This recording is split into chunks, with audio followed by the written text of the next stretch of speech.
According to NASA, it is responsible for up to 90% of oxygen in our atmosphere. With thousands of single-cell microscopic plants in the ocean, it has eluded man until now. Throughout history, necessity continues to be the mother of all invention.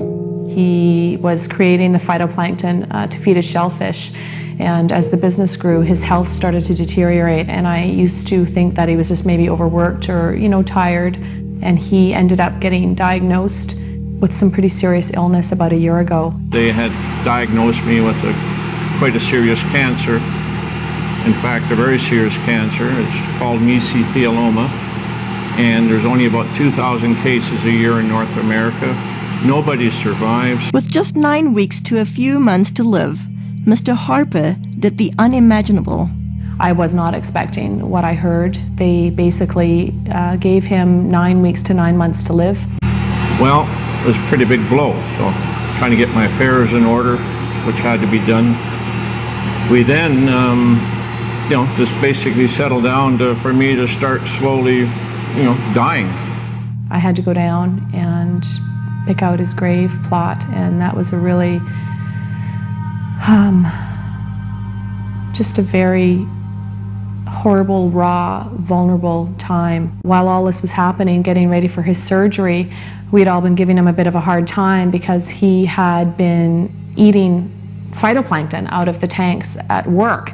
And I was actually getting pretty upset with him about doing that because it's for whales, it's for oysters, it's for fish, it's for krill. So I said, are you crazy? He's literally sticking his finger in the tanks and eating this stuff raw.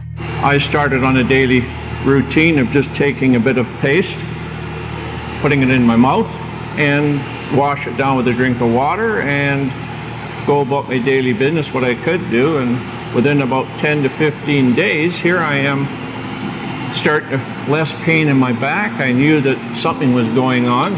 I was booked to go for surgery in Victoria where they were going to do what they call a talc treatment. The head surgeon came out and had a very odd look on his face. I said to my mom, oh my God, something's happened.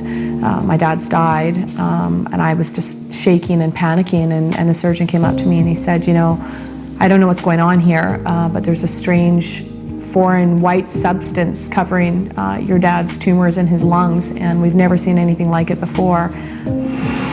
Well, lo and behold, they went in there to have a look, saw something they never seen before, took 11 sites, sent them away for biopsy, and I got the news back. Everything was benign. They just did not know what to make of it. Everything was absolutely clean. Well, the surgeons are saying that they don't know what I had. They don't know if what I'm taking had any effect on the cancer. All they can tell me is they've never seen what they saw inside of me. And as a bonus, I've lost weight and I've tried dieting all my life because I'm a diabetic, or I was a diabetic. If it's a coincidence or not, I don't know.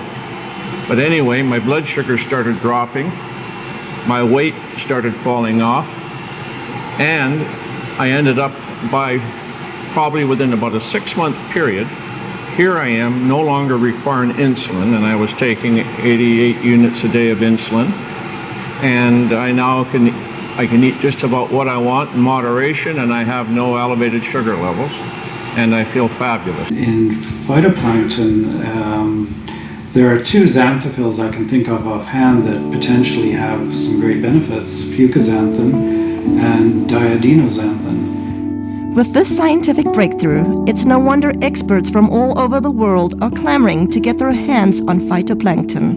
We've had calls from Asia, we've had calls from the UK, we've had calls from many from the States, all over Canada.